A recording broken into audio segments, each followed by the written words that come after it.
Hello, guys. Dan Malloy here, and welcome to this webinar. Actually, this is the fifth webinar in a series that we've put together.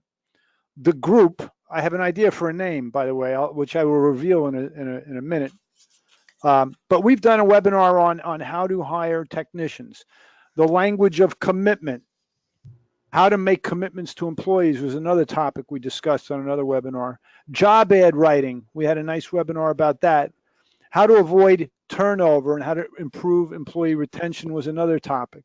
And today we're going to talk about protecting your company with by having an onboarding process.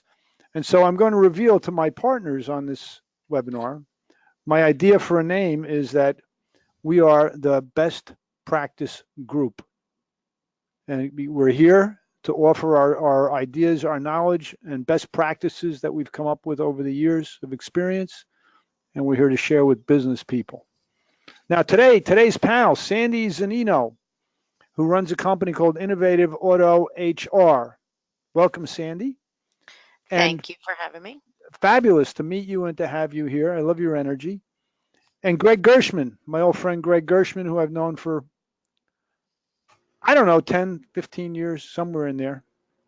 And Greg runs a company called Recruitment HQ. And my name is Dan Malloy. I'm president and CEO of a company called Malloy Sales Development Group. And I'm thrilled to be here. And I am going to be, I don't know much about this topic, about onboarding in terms of having a whole program. So I'm here to learn, just like a lot of you are. And I'm thrilled to be here because we got some real experts. And I'll chime in where need be. So at that point, at this time, I want to turn it over to my friend and colleague, Mr. Greg Gershman. Yeah, and Dan, why don't you go ahead and put the display up on the screen? There you go. Fabulous. And why don't we go on over to the first slide, the next slide. And, the first thing I want to talk a little bit about is why we felt it was so important to talk about protecting your company and how, during the hiring process and during the onboarding process, there's a lot of risk. And so you'll see up on the screen there, last year alone, okay, the EEOC, the governing body that polices fair hiring and discrimination, charged out $398 million in fines last year.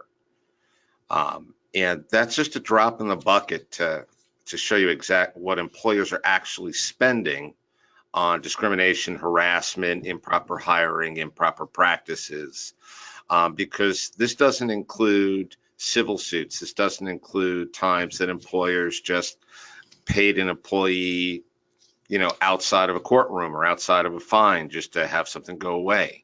You're really looking at a $1 billion issue across the country. And, really in talking with Sandy and in talking with Dan, there's actually some very simple things that can be done very easily without, turning your business over or doing anything costly that can really prevent most of it. And that's really what we want to talk about today. So, Dan, why don't you kick over to the next slide? All And right. Sandy, if you wouldn't mind talking about some of the areas and issues that really come into play that we're going to try to help employers avoid today. Well, certainly, I'd be happy to. And your slide about the charges with the EEOC, they creep up and up. Just recently here in Florida, there was a company that's getting ready to pay $2.5 million to Wow. 17 people. It's a hotel firm, but it's really important that employers and their managers understand the laws that they need to comply with, and that these laws also are in effect during the hiring process. So during while you're interviewing candidates, as soon as you call somebody in for an interview, there are laws that you have to be aware of that apply to discrimination, harassment, and retaliation. Title VII, pregnancy discrimination, age discrimination, and the Americans with Disabilities Act are the four big ones. There's another one, GINA, that has to do with genetic information, which really doesn't come into play too much in our industry. But those laws create what we in HR call, protected statuses. Those statuses are race, color, religion, sex, national origin, citizenship, age, disability, and of course pregnancy. So it's just really important for companies to train their managers, particularly new managers, on what's okay to ask during the hiring process, what's okay to not ask. I personally have been asked, "Are you married and do you have kids?" When the question was really, "Can you relocate?" Uh-huh. Wow. You know, yeah. I mean, so I can't stress it enough, really.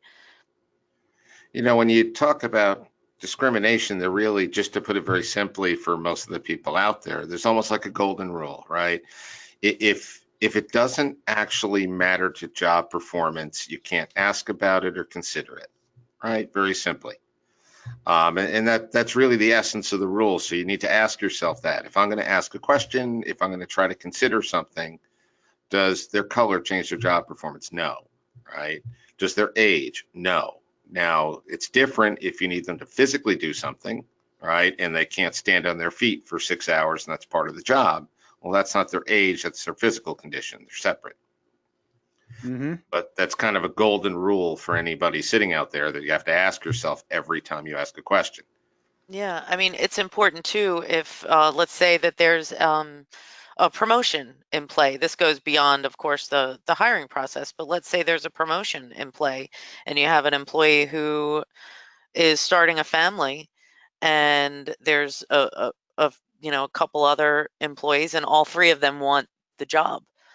You have to look at who's best qualified, not will she be out for a couple of months, but is she best qualified? You have to kind of pretend that she's not getting ready to have a child and be out for a little bit. But if she is the best one to fulfill the job and make it a success. And you have to document it like we were talking about before, right? Absolutely, Yeah. always. Documentation is probably one of. I just talked to a dealer the other day. Um, their hands were tied because of lack of documentation. Wow. Okay. And I think most people understand the general idea of harassment, right? It's doing something unwanted to an employee. But what about retaliation? Like, what do you Well, mean by that? retaliation is well. First of all, when you look at the charges for the EEOC, Florida, I mean, I know that this is going out everywhere, but I live in Florida. Florida has one of the largest, I think we're 8.2% of all the EEOC charges, and half of the charges are a retaliation claim. Really? Retaliation, absolutely. Yeah, it's huge because what can appear to be retaliatory, the laws prevent if someone makes a complaint, and then that person is either terminated or has a job change. If it looks retaliatory for making a complaint, it's big trouble. Hmm. It's just the thing is, these laws, and at least this is how I have always looked at it. Sometimes I've had managers say, "Well, what can I ask? Can I ask anything?" Yes, you can. You just have to find a way um, to ask what you want to know. For example, like the question that was asked to me. The question really was, "Can you relocate?" Not, but basing that on if I on my sex, because if I'm married and if I have children, is not a good idea. You know, um, but these laws that we have are all reactionary. They happen, they're in place because there were some bad players who did not treat everyone equally. Right. So when it comes down to it, it's about treating everybody the same. Um, and that includes, not giving special treatment to protected statuses. You treat everybody the same. And that's the main thing in HR. Everyone gets the same the same What would treatment. be an example of even a protected status that might get special treatment? Okay, well, I actually have a very good example. Um, this person happened to be a car wash person, long, you know, long time employee, 4 or 5 years, uh, l- was from Haiti, and so the company gave 2 weeks vacation to employees of that, with that time period. Um, and he said that he needed to go because his mother was having surgery and she needed to have it in Haiti. And so the manager just wanted to grant him, okay, go. And meanwhile, you've got the rest of, I mean, it's not just the law, but it's also what's a decision like that doing to the rest of the department? So you have the rest of the department saying, well, why can he go home for a month and I can't? So certifications needed to be done for, because if it's family medical leave, then of course he would be granted that. But there are certain procedures to follow for that, and certain certifications, medical certifications that need to be returned in order for family medical leave to be granted. So as the HR manager, you can and should always get the certification, which was not delivered. Wow. Um, Hmm. and so, I said, well, you know what? You can have your 2 weeks vacation, but you need to be back, because we can't treat someone differently because they're a protected status. And that is actually what was in the manager's mind and what he said to me. And I said, you don't you don't give them special things because they're protected status. Hey, Dan, let's hop over to the next slide and talk a little bit about kind of the areas that we need to consider. When we talk about protecting yourself from these things, where the weak points or areas are that you really have to look at, and that we're going to talk about today. First is the application process, right? So prior to hiring somebody, that process of getting their information, how to do it, and protecting their privacy. So we've got the Fair Credit Reporting Act, which most of us, if you're in a dealership, think about it for the F&I department, but it actually also governs all the applications you get from candidates. We're going to talk a little bit about using offer letters and how they're good for you and the candidate, and they're necessary. Having an employee handbook, and lastly, an orientation plan, a nice documented orientation plan that includes a lot of good information, again, to help keep your employee once you hire them, to set expectations, and also to protect your company. And, the first one we're going to talk about, which is on the next slide, and Sandy's got a lot to say about this one, which is ban the box. And Sandy and I had a pretty lively conversation about this when we were putting the slide together. Ban the box right now is instituted, I think Sandy said, in 11 states, right? I think in some form, I need to look it up again. But It's generally, it's 30. going to come to all of them eventually. Yes. There's about 30 states that have some kind of legislation. Some of them are in the public sector, Okay. but there's about 30. All right, and it basically covers two main points. One is about prior income history of your candidate, and the other is prior criminal background history of your candidate.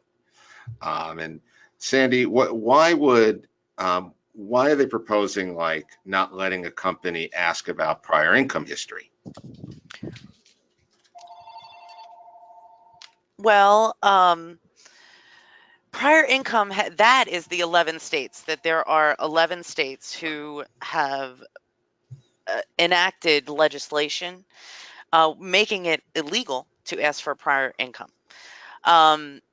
So I have made it a practice in any recruiting that I do now to not ask that. And I recommend that dealers take that little slot off of any application that has to do with asking about prior income. You can ask what their income requirements are. For the So future. again, That's for the yeah, future. Right. for That their makes future, perfect sense. Yeah, yeah. right? What are you looking But for? What are you asking for? Right. Okay. right. And as far as, doing the criminal background, Greg, do you want to move into talking about ban the bucks?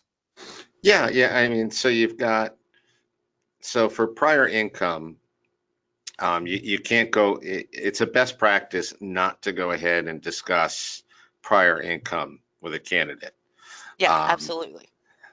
and But as far as in criminal background, the EEOC had put out, and this is a while ago before the ban the box. This is about, I think it's 3 years old or 4 years old, one or the other. The last statement they put out, which is basically that criminal background was to be treated like a lot of the protected classes. That essentially you could not make a hiring decision based around whether an applicant had a criminal history or not.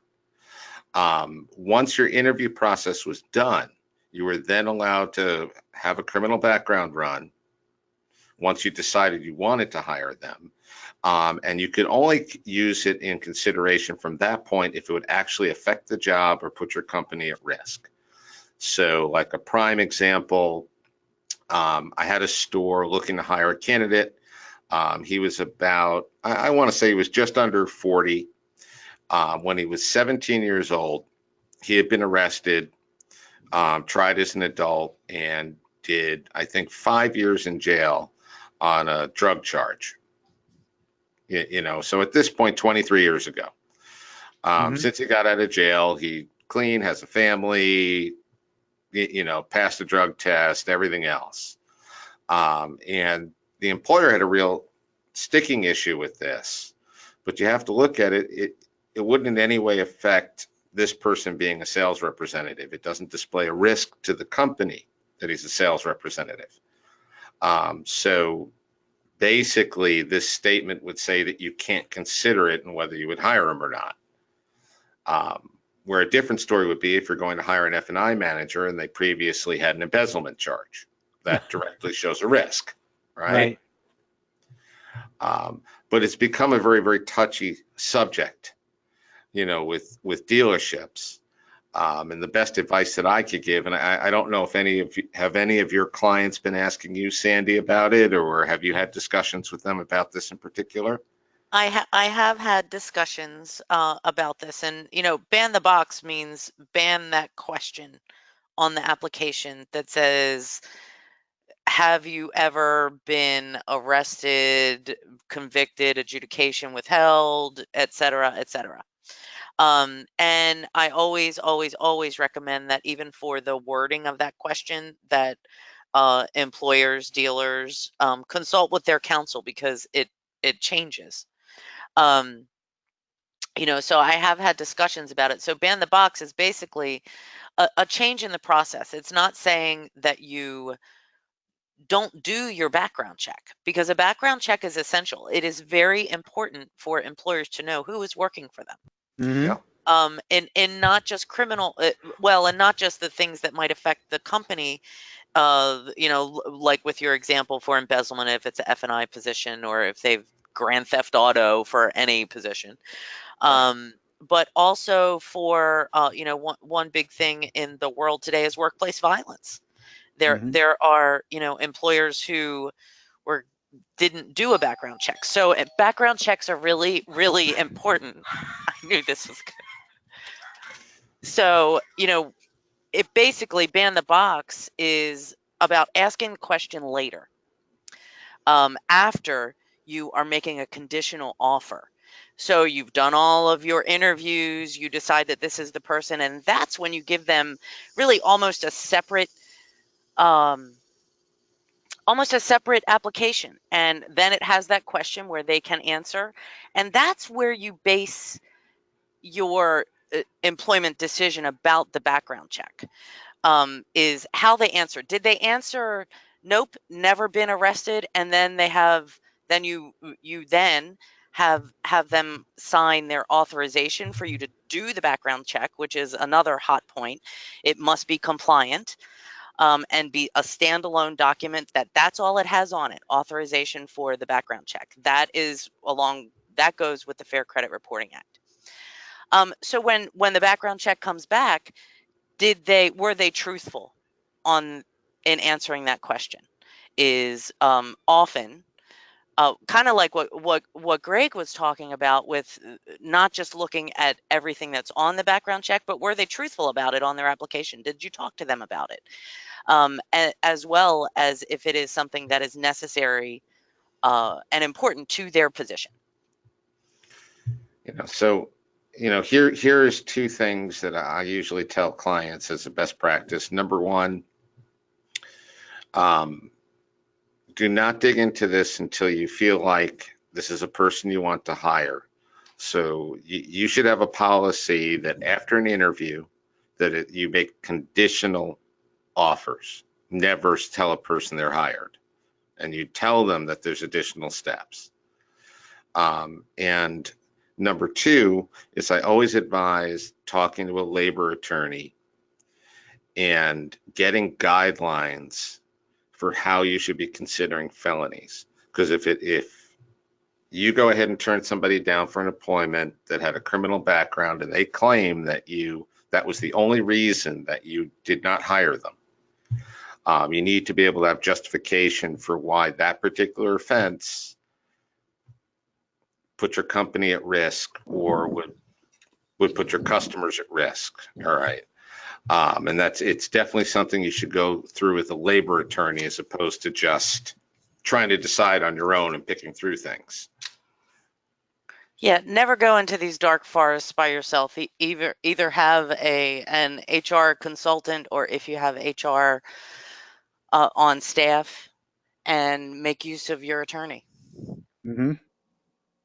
Here, why don't we, Dan, jump on to the next one.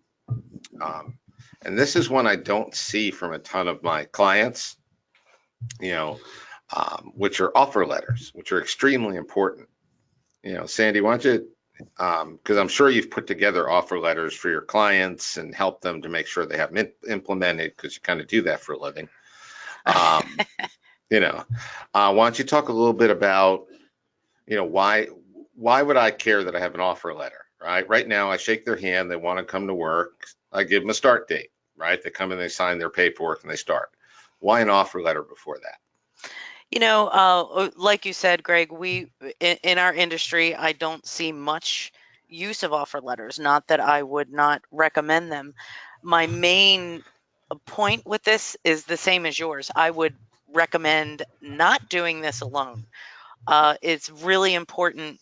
Don't just put one together and send that out. It should have some specific elements. It should be the basics about the position, the salary, the pay plan, your direct report structure, perhaps in it, some benefit information, what's your leave, but you want to make sure also employment at will statements. But any offer letter that you create and that you want to give to a new hire should always be run by counsel, because you do not want to inadvertently create a contractual agreement. So the main thing for me is run it by your counsel. And even if you're not using offer letters, just FYI, because I know that some dealerships will actually let somebody show up in the building and start work prior to having everything signed. I've seen that with different employers. So many times. Once somebody starts, regardless of, let's say they don't pass a drug test, or you're waiting on a background but you haven't started anyway, or they haven't signed things yet, you contractually hired them the second they come onto your premises with the intention of being trained or going to work.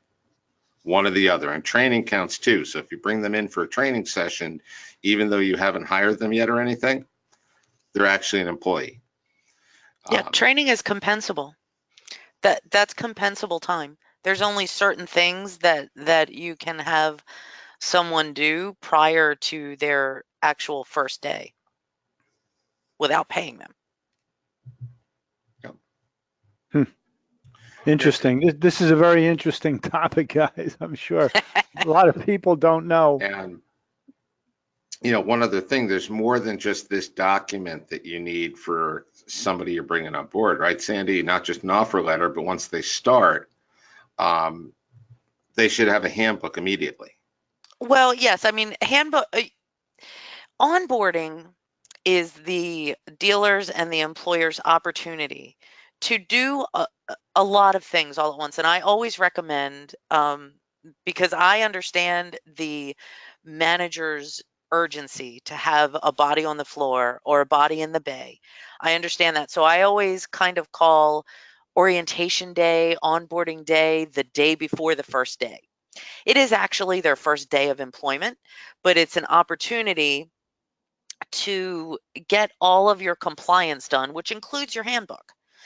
It includes you should start with a checklist, and it includes getting all the things as well as their handbook acknowledged. You can wrap it all into one beautiful day that not only gets you compliant and has all the forms and all of the information that you need from the employee and that they need from you in order to be successful in their role and to get to begin getting them into your culture and understand what happens at your organization. It's your opportunity to tell them the story of your dealership. Every dealer I know has an awesome story about how they began and how they grew and where they came from and what their core values are. So onboarding is the opportunity to start talking about that and bring them into the fold, sort of, so to speak. Nice, right? Sure. Yeah. Dan, why So don't you jump on to the next slide? Yeah. Um, and before we got on, we were talking a little bit about, that first day coming in from the employee perspective. We've been talking all about compliance things. But, I can remember my first day in the car business. It's a long time ago, but I can remember it. And I got sat in the corner with a cup of coffee, waiting for the sales manager to get free. And I think I sat back there for 5 hours Oh, before, I got acknowledged. before somebody remembered you, right? I'm sure they forgot that I was there, right? Uh-huh. Because the closing, the floor manager was supposed to take care of me. I was a new sales rep, and he got busy with, some customers out on the floor. So I sat there all day, didn't sign any paperwork, didn't anything, just sat in a corner waiting. And lots of people have experienced that. Dan, you do training, a lot of training for new people. I'm sure it's got to be a breath of fresh air that somebody's helping them by the time they get to talk to you. well, I think you're talking about a much bigger issue in terms of overall philosophy, in sales and in recruiting. You think about it for a minute. You're a salesperson, right? In service or in the, up front.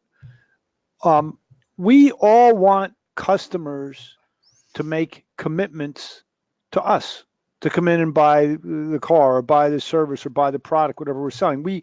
So the business thrives on commitment. The challenge is, well, not the challenge, but the most success comes in a sales environment. And I have proof, statistical evidence for this. When you become a commitment-based organization and you start making commitments to take care of customer needs, you get much better response from customers. When the customer gets a sense that you're making a commitment to take care of them, boom, sales skyrocket. Right? That's the focus of a lot of our work. But the same is true with employees. We want employees to come in to help row the boat, to help move the ship in a particular direction. We want them to make a commitment to us, to the company. But the best way to get that to happen is ultimately to not be sitting for 5 hours waiting for somebody to, well, how does that speak to the commitment of the company? It doesn't. There's no commitment present in that type of behavior. First day on the job, you need to walk in and have and be greeted and be shown around and be shown, some type of white glove treatment. Like the company really is thrilled that you're here, Greg. Let me Yeah. show you around. Let me introduce you to everybody. Yeah. Absolutely. And I'll tell you something crazy because this just happened not too long ago. I had somebody complain to me that their new hire didn't start. So this was the general manager, and we reach out to the prospective employee to go find out the story. Hey, why didn't he show up? And we find out that they were there for 3 hours. Sales manager shook their hand once and didn't acknowledge them again. And they decided, if this is how my first day is, I don't need to work here or sign the stuff or go through it. I'll just self-terminate, and they left. My exact point. And That's right. and the general manager's telling us that the employee never came into work. Look, it's all business, commerce, life is all about commitment. The bigger the commitment, and and the problem, and I'm certain about this also, the problem is that as a society, because of this digital age that we live in, we have been dumbed down. Okay, literally, a whole different topic of conversation, but just for a minute here, we have been dumbed down to the point where we're so engaged in transactions and moving digits and moving transactions, we forget about the people, we forget about the humanity, whether it be a customer or an employee. But I'm absolutely certain the bigger the commitment, you're an employer, you want to hire somebody, you want them to stick, you got to up your game in terms of making a big commitment to take care of them. And that also includes, obviously, given the topic we're talking about, having all your I's dotted and T's crossed, and having a package of information and all the manuals, everything, and all ready to go. Hey, Dan, speaking of which, why don't we flip to the next slide? I have something to say. Oh, go ahead. Go ahead. I'm sorry. You guys are singing my tune. We'll You go really back are. to the coffee side. It's so important that we treat people like they're people. Our new employees need to know. And just Greg, the example that you gave, I have heard it said that new employees are making a stay-go decision in their first 3 days. They're either gonna stay or they're gonna go, and they're deciding right then. So on day 2, even if they stay and they don't take off like your guy did, and never come back, they might be on their Indeed app putting in new applications while they're still working for you. Yeah, that's especially we have some clients that are groups, and we'll get somebody that started, and 2 days in, they'll send in an application for a sister store. I want to work for the dealer group. Exactly. Just not feeling it here. This stuff is not rocket science. It really isn't. No, but the problem, I agree, it's not rocket science, but the problem literally is, as society, I've measured this phenomenon we're talking about in the water industry, the propane industry, financial services, medical industry, automotive dealerships, auto repair and tire stores, and others. I've measured this same exact phenomenon, and people, owner operators, don't realize that it's a family. Their business is held together by the commitments that are generated and made. So the owner operator makes a commitment to the employees, real commitments, right? And together, now the employees that want to work there make a commitment back again. So it's the exchange of commitments that holds the whole thing together. It's really serious stuff, right? So I completely agree. When the commitments break down, as like Greg has given 2 great examples, or maybe Greg gave one, you gave one, Sandy. When the commitments break down, the family breaks up. It happens every day. It happens to countries. Or when there is no commitment. But that's my point. There is commitment at one point. That's what forms the thing. That's what gets it started. And over time, something happens, and the commitments wane. And the commitments need to be nurtured. The commitments need to be reinvented. We need to look at the commitments. We need to articulate the commitments on a consistent and regular basis. If you don't do that in a relationship, the relationship will fall apart. That's the point. Guaranteed. Agreed. Hey, Dan, let's jump over to the next one because I want Sandy to talk a little because we've been talking about, hey, it's orientation day and you need to have a checklist. Sandy, what should be on our checklist, right? So I'm going to start out. Well, there's, definitely have a checklist. And there's plenty of places that if you don't know where to start, you can Google a checklist and you'll have a bunch of different options. There's certain forms that need to be completed by the employee. You need a W-4. You need the form I-9. That's a federal form, that every employee needs to fill out.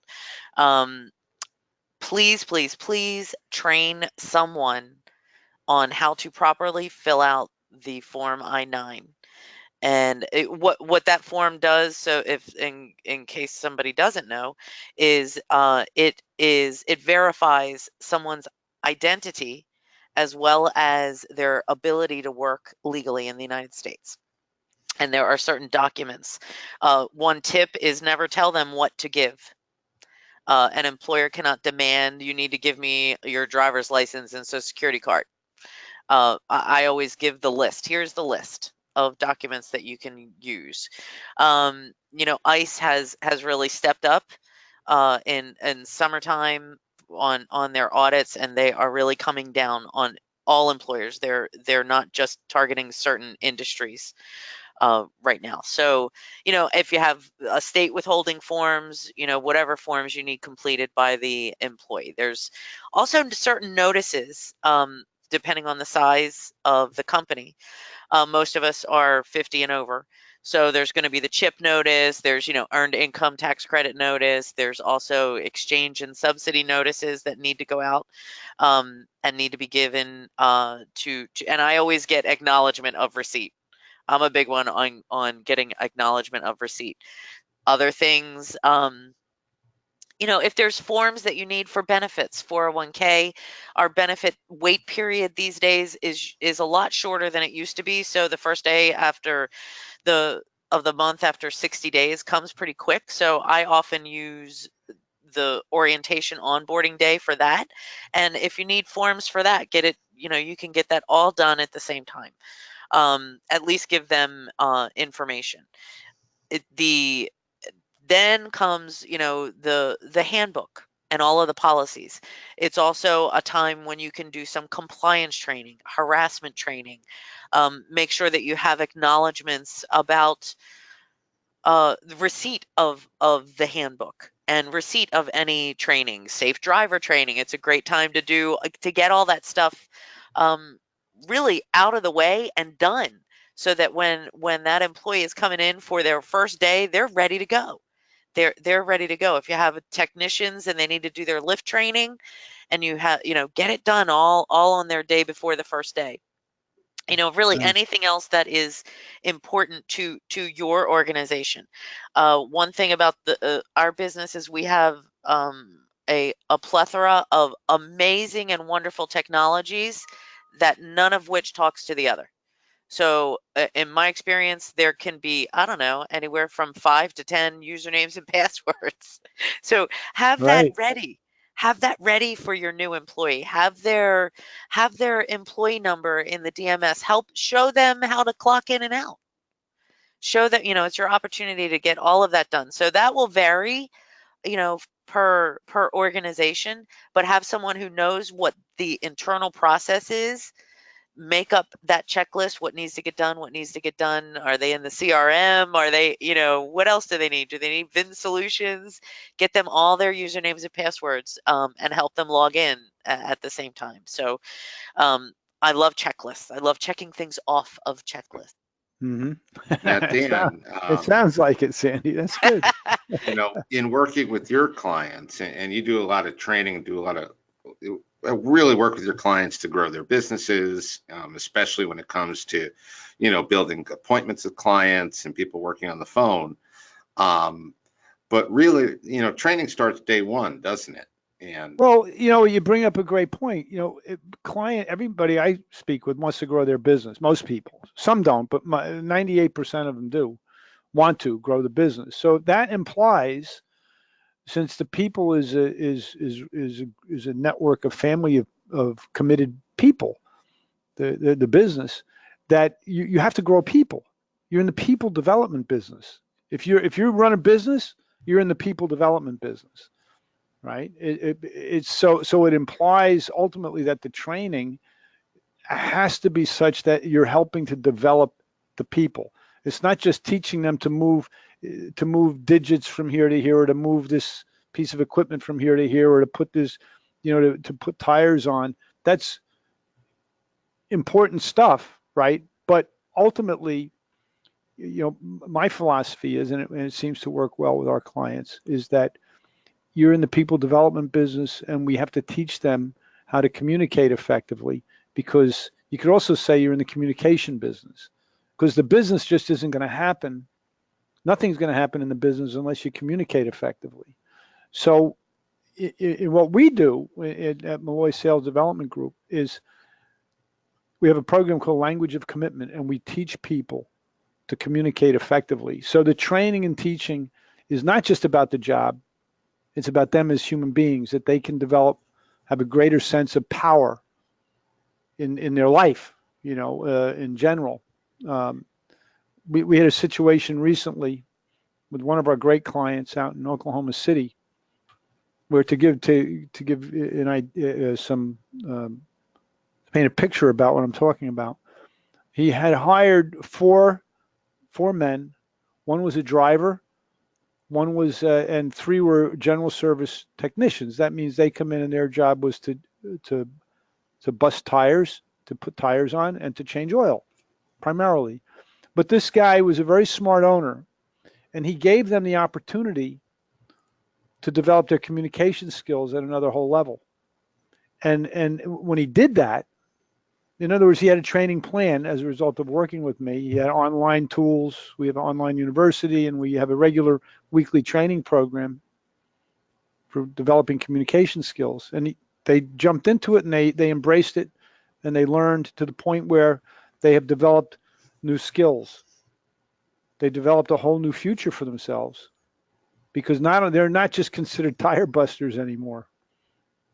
When they're busy on the phones, these guys pick up the phones and they handle them beautifully. They know exactly what has to be done.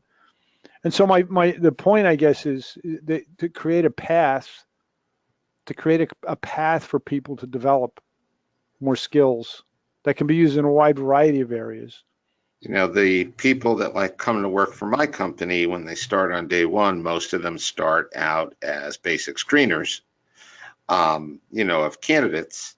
And on day one, we explain to them what the next positions are, what the differences are, and what their perceived growth plan could be. Hey, you could move from here to here, and here's your plan, right? It's not going to be tomorrow, obviously, you just started, but you'll receive the information and training, and if you want to have it, you'll have an opportunity. And that's what you're talking about, right? I could start for that company as a lube technician and know that, hey, there's a growth plan. I don't have to be a lube technician when I'm 50 and I'm starting and I'm 21. I have opportunity. Right. Well, also what's interesting about what we do, I think, is that most companies, let's just use automotive as an example, have lots of training for technicians and technical competence. They have to go to training. They have to get so many hours. They want to get their certifications and all that. When it comes to communication, nobody has. It's just not the norm. It is for our clients, because I've convinced, if you become one of our clients, that you're convinced that the foundation of your whole business is communication. So you really have to develop communication skills. So there's a program that you can put people into immediately from day one, to your point, Greg, Yeah. Now, why don't we go to the last slide? Hopefully everybody has gotten a ton of great information. I know I've learned a lot from Sandy today and from Dan. Yes, absolutely. We want to be able to help your business, and Sandy specializes in helping particularly automotive dealers with all types of human resource issues, from helping you to structure your hiring program, to onboarding people, to dealing with human resource issues when people are employees for you. And so if you need help with that, Sandy is definitely a go-to person, and she'd love to talk to you. Dan, and if your service department or sales department needs to set more appointments and get more customers coming in and set phone appointments and get commitments out of them, Dan's the guy. That's why we have Dan's information up on the screen there. Thank you very much for hosting this, Dan. You're welcome, my friend. By the way, did you guys like the name? And I'll put this out to anybody watching the video also, the best practice group. Yeah. I like it. I like it. Cool. Now, Steve Warner couldn't be here today. He's with Automoto HR. And a lot of the things we talked about today, one of the things you could do immediately that really would help you be more compliant, have a best practice, is to use electronic means to get documents acknowledged and signed and ensure that they're proper. Steven's software, Automoto HR, can help you do that. And lastly, I'm Greg with Recruitment HQ, and we use Steven's software, and we help dealers hire people and screen people. That's what we do for a living. And if you have a question or need something from any of us, put Dan's information up there on the screen. Dan can, probably answer your question because he's a really bright guy, or we'll definitely get you over to one of us. Right. We'll make sure you get taken care of. We can help you with that. So give us a shout. All right, everybody. Thank you very much. Thanks, Thank guys. you, guys. Thanks, Sandy. Thanks, Greg. Thank you, everybody. This was fun. Thank you. Yeah. At this point, I will end the webinar. Thanks, guys.